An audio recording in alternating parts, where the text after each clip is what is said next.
M. Max Rudolph Saint-Albin, ministre de l'Intérieur et des collectivités territoriales.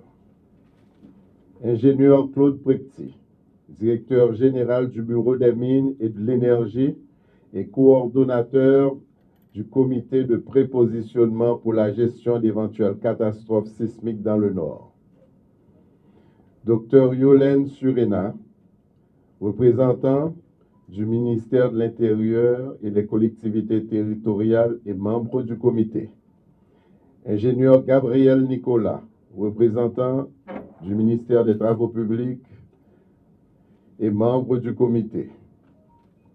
Monsieur Louis Saint-Dieudonne, représentant du ministère de la Défense et membre du comité. Monsieur Alex Von Lignot, représentant de la primature et membre du comité. Messieurs et dames, les prestigieux membres du comité de prépositionnement pour la gestion d'éventuelles catastrophes sismiques dans le Grand Nord.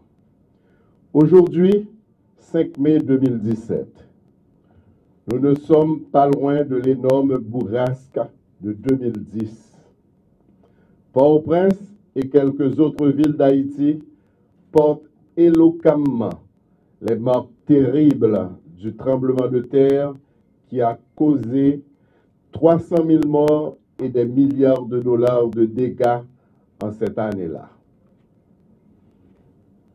Si la catastrophe du 12 janvier 2010 ne cesse de défrayer la chronique, il n'en demeure pas moins vrai que d'autres séismes de grande ampleur avaient remué notre terre et nos villes dans le passé.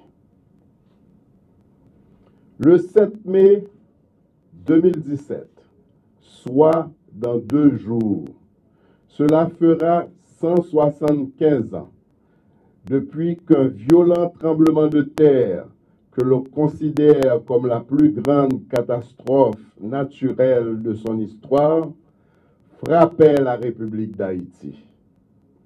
Cet épouvantable séisme avait détruit des villes comme le Mall Saint-Nicolas, Port-de-Paix, Fort-Liberté et le Cap-Haïtien. Des historiens rapportent que la cité capoise était considérée comme une ville très prospère, à l'instar de la Nouvelle-Orléans et la ville de Québec. La population du Cap, épouvantée par les répliques intermittentes pendant 1 mois, ne dormait que dans la rue et sur les places publiques. La cathédrale de la métropole du Nord, sévèrement endommagée, ne sera restaurée que 100 ans plus tard. Même la citadelle Laferrière ne fut pas épargnée, tandis que le palais Sans Souci subit de sérieux dommages. La chapelle du célèbre palais ne sera fidèlement reconstruite que sous le gouvernement de Sténio Vincent au cours de la décennie 1930-1940. On tend à n'évoquer uniquement que les terreurs subies par le Cap-Haïtien en ce temps-là, en oubliant que Saint-Marc, Gonaïves et Port-au-Prince avaient été touchés. Haïti a donc été plusieurs fois meurtri par des séismes de très forte intensité.